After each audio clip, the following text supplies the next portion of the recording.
एक कुटिया थी। कुटिया में बाबा जी का नियम था कि एक घर से एक व्यक्ति से भिक्षा लेनी और उसी भिक्षा को सारा दिन खाते रहते और साथ में भजन करते। भजन का मतलब श्रीमन नारायण नारायण बोलो नारायण,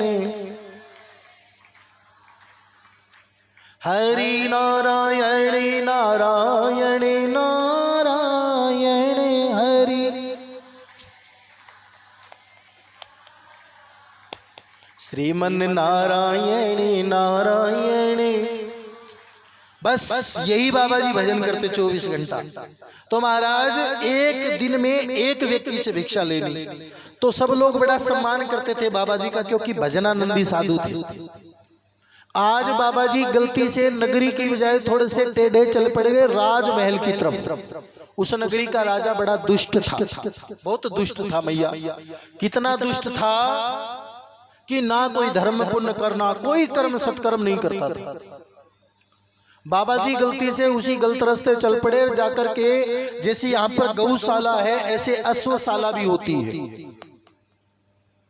अश्वशाला मतलब घोड़े जहां पर रखे जाते हैं, अश्वशाला, पाठशाला, ऐसे ही गौशाला, ऐसे ही अश्वशाला।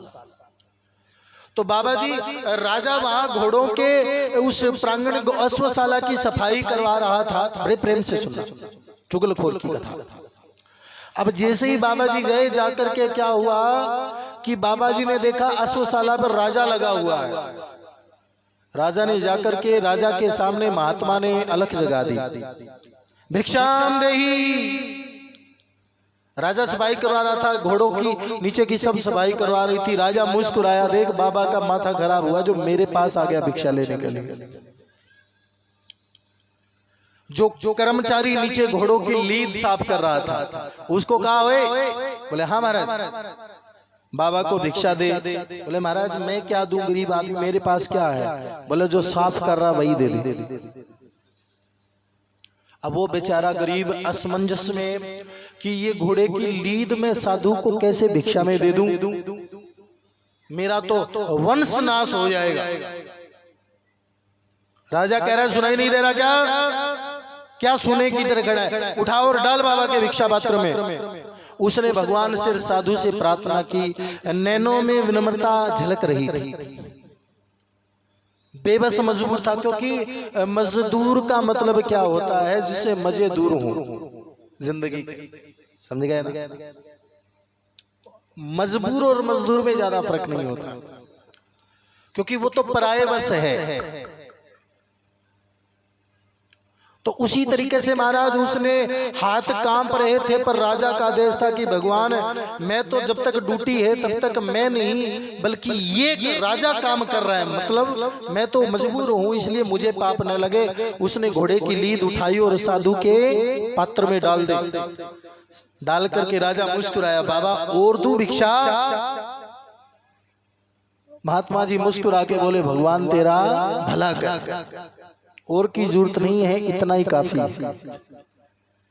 नारायण नारायण नारायण लेकर के साधु वापस आए, नदी के किनारे सीधे आए, आकर के अपनी झोपड़ी के पिछली साइड में वो लीद डाल दी और आपने बढ़िया तरीके से बर्तन को मांज करके नदी के किनारे पानी पीकर और खूब नारायण नारायण का भजन करना शुरू कर दिया। बोलिए लक्ष्मी नारायण भगवान की। साधु भजन करे, 10, 15, 20 दिन महीना निकला। राजा शिकार खेलने के लिए जंगल में गया। भटकते हुए देखा राजा ने कि जंगल के बीच में एक बहुत बड़ा काला पहाड़ सा नजर आ रहा है। ये पहाड़ पहले कभी नहीं देखा।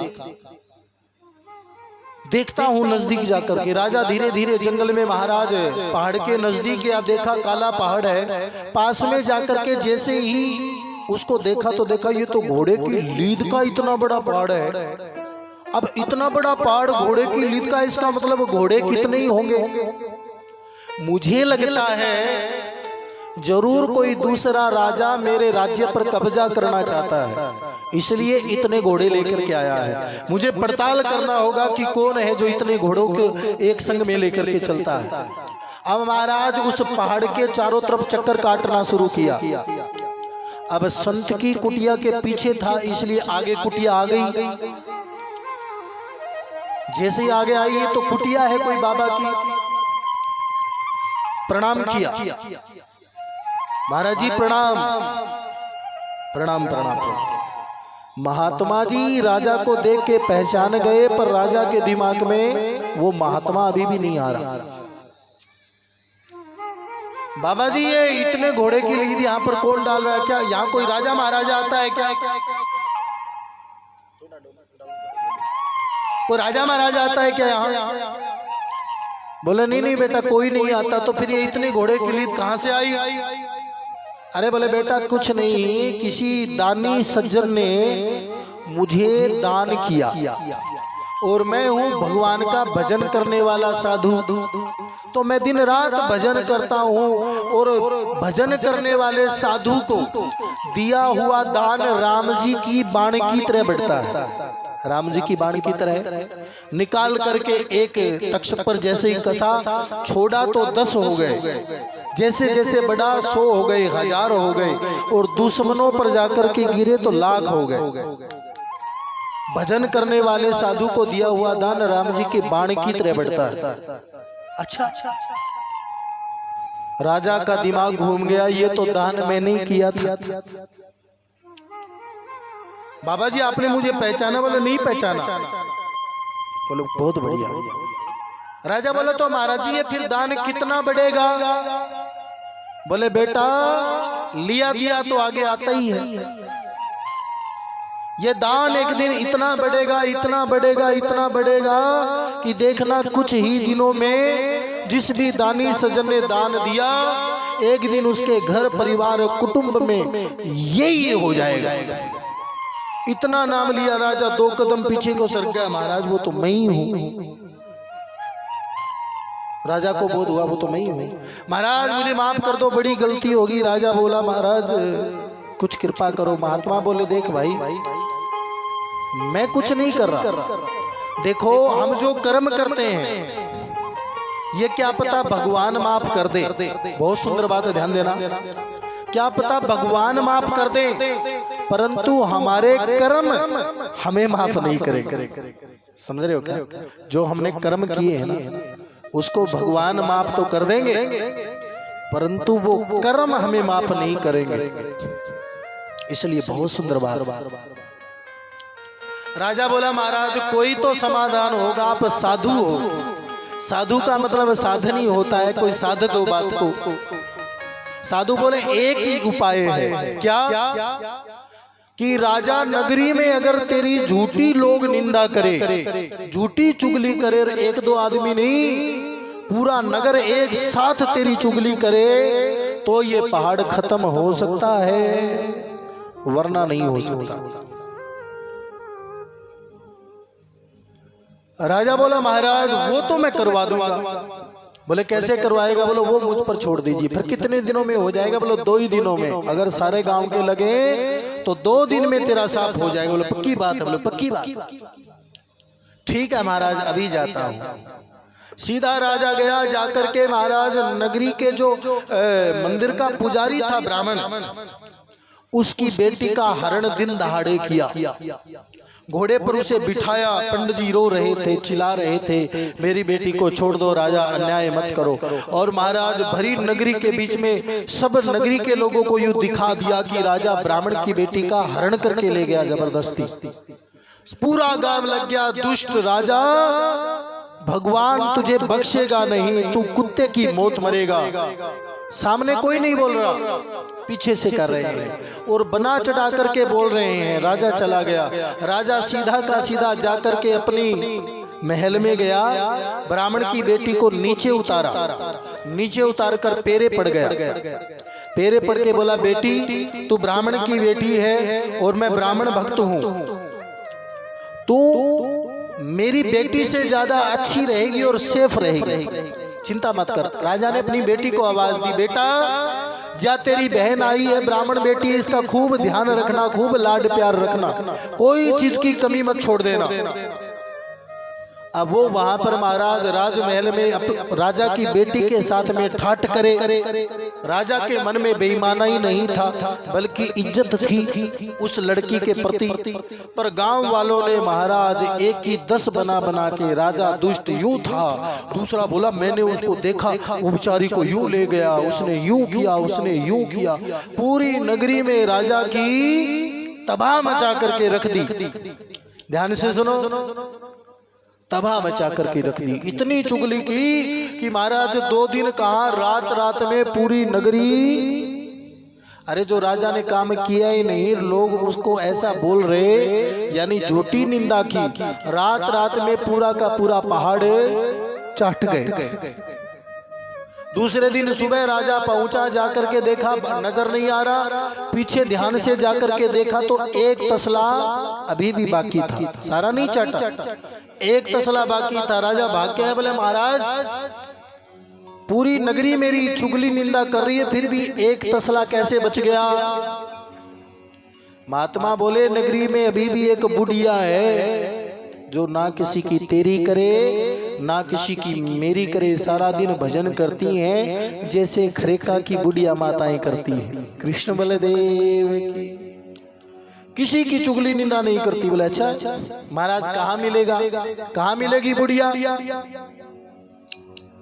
बोले नगरी के चारों तरफ चक्कर लगाना, अपने आप दिख जाएगी। राजा ने भेष बदला, बहरूपिये का सा भेष बनाया, घोड़े पर चढ़ गया और नगरी पर परिक्रमा करने लगा। देखा तो एक बुढ़िया के माथे पर चंदन, गले में तुलसी माला और गोसे बना रही है, उबले थाप रही है। समझ गए क्या? हाँ, थेपड़ी बना रही है। और क्या बोल रही है? राम सिया राम जय जय राम, सिया राम जय जय राम, राम सिया राम जय जय राम, राम सिया राम जय जय राम, राम सिया। पीछे पीछे बहन जी बैठी हैं, पीछे पीछे बहन जी, आप भी बोलो राम, आप भी बोलो राम सिया राम, बोलो सिया राम जय जय राम, राम सिया राम जय जय राम, राम सिया राम जय जय राम, राम सिया राम जय जय राम, राम नाम यति मीठा है तू गा के देख ले, प्रभु नाम अति मीठा है कोई गा के देख ले, आ जाते प्रभु राम कोई बुला के देख ले, आ जाते श्री राम कोई बुला के देख ले, राम नाम अति मीठा है प्रभु नाम अति मीठा है कोई गा के देख ले, आ जाते श्री राम कोई बुला के देख ले, महाराज नाम अति मीठा है। बुढ़िया भैया राम राम कर रही है माँ, अभी शास्त्री जी बोल रहे हैं थेपड़ी थाप रही है, समझ रहे हो ना? थेपड़ी थाप रही है, गोसे बना रही है उबले। अब यूं कर रही है राम राम राम राम रट रहे हैं। राजा समझ गया यही बुढ़िया लगती है जिसने एक तसला अभी तक मेरा बचा रखा है। राजा ने घोड़े को वहीं रोका, गया जाकर के पैर छुए, अरे भैया प्रणाम प्रणाम, राम राम राम राम राम राम, हाँ राम राम राम राम, बेटा पानी पिएगा, दूध पिलाऊं? बोला नहीं नहीं भैया बस पानी पिला दो। पानी पिला दिया। बुढ़िया ने खुद खड़ी हुई, हाथ धो करके पानी पिला करके आई और आकर के महाराज बैठ गए। राजा बोला भैया पता है आपको भेष बदल के आया है। माता जी आपको पता है आप यहाँ गोसे बना रही हो, उधर नगरी का दुष्ट राजा। बुढ़िया बोले चुप चुप चुप चुप चुप, बुढ़िया बड़ी करंटदार लगी। बोले क्या हुआ माता जी, आपको पता ही नहीं पूरे लोग आज उसकी चर्चा कर रहे हैं। अच्छा, बोले हाँ। बोले कोई बात नहीं, जो करेगा सो भरेगा, तू चुप रहे। पानी पी लिया, चाय पानी पीना है तो पी, नहीं तो राम राम भज। बोले नहीं नहीं माता जी, हम क्यों करें चुगली किसी की, है ना माता जी। बोले हाँ। चलो ठीक है माता जी, बहुत बढ़िया। हाँ बेटा जा। बोले जाऊंगा नहीं माता जी, आप इतनी भगतनी हो, मेरा मन करता है मैं आपका सहयोग कर दूं, हाथ बंटा दूं। राजा भी बुढ़िया मैया के पास में बैठ गया और राम राम शुरू कर दिया। साथ में गोसे बना रहा है, उबले थाप रहा है। थोड़ी देर राम राम किया। राजा सोच रहा है बुढ़िया जो थोड़ी सी कर देना मेरी चुगली, तो वो एक तसला भी खत्म हो जाए और मेरा काम निपट जाए, नहीं तो वो बीज है फिर प्रकट हो जाएगा। थोड़ी देर तो कहा माता जी हम क्यों चुगली करें, है ना जी। बोले हाँ जी, पर एक बात है माता जी, राजा ने सही नहीं किया, बहुत गलत बात है। बुढ़िया बोली चुप चुप चुप चुप। राजा समझ गया बुढ़िया हारने वाली नहीं मान, कोई बात नहीं। हाँ माता जी सही बात है, हम क्यों पराई निंदा करें, वो राजा जाने उसके कर्म, है ना माता जी।